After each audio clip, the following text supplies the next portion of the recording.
John Ulzheimer is known as one of our nation's most recognized credit experts. Having worked for 28 years in the credit industry, John has become one of the most prolific speakers about credit and the go-to authority on answers to credit-related questions. Credit Countdown with John Ulzheimer. Hey there, this is John Ulzheimer. I am a consumer credit expert. I have almost 30 years of experience in the credit industry. I've spent time at FICO, which is the company behind the FICO credit scoring system, and Equifax, which is one of the 3 generally recognized credit bureaus in the United States. So today we are going to compare plastic or metal, depending on what kind of credit card you have. But we're going to compare debit card versus prepaid debit versus credit, and then we may even throw in charge cards. So we're actually going to compare 4 types of plastic today. And we're just going to talk about them all. We're going to just kind of give some examples of what they do, how they're different from each other, and which ones are good for certain things and which ones are not necessarily good for certain things. So let's get debit out of the way. So a debit card is not a credit card. It is not an extension of credit. It's essentially, for those of you who are watching who are my age, a little bit older, you probably remember the day where you carried around a checkbook and you wrote, paper checks to pay for things. A debit card is basically a plastic version of the old-fashioned paper check. It is tied to a checking account, and the balance in your checking account is essentially the maximum amount that you can charge on a debit, or you can buy with a debit card.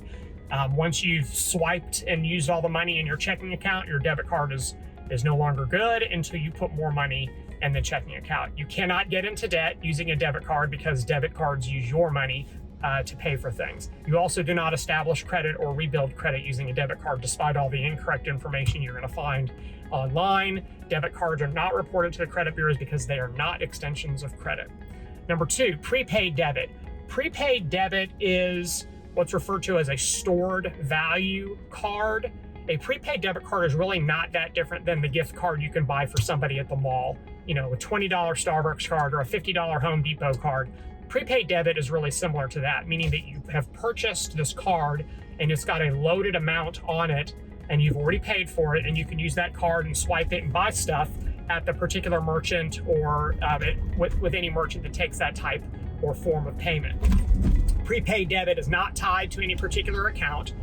So therefore you would have to reload the card repeatedly if you want to continue to use it after it has been fully exhausted.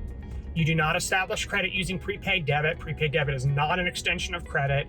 And so, again, despite what you may read online, your prepaid debit card is not on your credit report. All right, let's do charge card. So charge card is similar to a credit card in as much as you are using a bank's money. You're not using your own money. It's not tied to your particular checking account. And when you use a charge card, you're actually using an extension of credit that has been approved by some sort of a bank or issuer. So think of the American Express green card as we're talking about charge card. A charge card is what's called pay in full product, meaning that you do not have revolving terms like you would with a credit card. So if you charge $1,000 on a charge card, you're going to have to pay it in full when you get your statement. You can't carry the balance from month to month. The pro, obviously, is you're not getting into debt because you have to pay it in full every single month. So you probably are not paying any form of interest, but you might be paying an annual fee to use the card. Charge cards are reported to the credit bureaus. They're treated differently than credit cards in the various utilization metrics, but they do in fact help you to build, establish, rebuild all the stuff having to do with credit and credit scores. So they're a thumbs up in that respect. And then finally, credit cards. So credit cards are obviously ubiquitous. Everyone, I guess not everyone, but I would suggest that a massive percentage of consumers have credit cards, if not have multiple credit cards. Credit cards are in fact an extension of credit. You have what's referred to as a credit line or a credit limit, and the credit card issuer has established that line or limit for you because you applied for something and you have good enough credit to have gotten approved. When you charge stuff, it goes up against your credit limit and your credit limit is drawn down at the end of the month.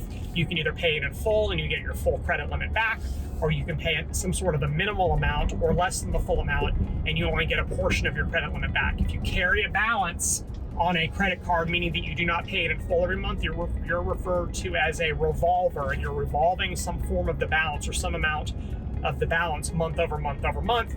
You're going to pay interest on that, and the interest on credit cards is around 17%.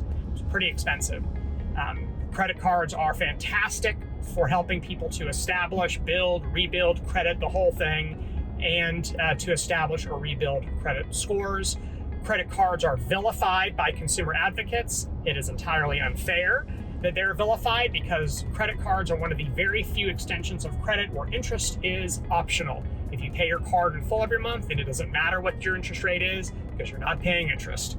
You can't say that for auto loans. You can't say that for mortgages. You can't say that for student loans, any of the other general extensions of credit that are not vilified like credit cards. So get off the back of the credit cards. If you're vilifying them, it means you don't know how to manage them. So if you have any other questions about credit, debit, prepaid, or charge, drop them in the comment section below. Thanks for watching. We'll talk again soon. For more videos and credit tips from John Ulzheimer, go to www.tradelinesupply.com.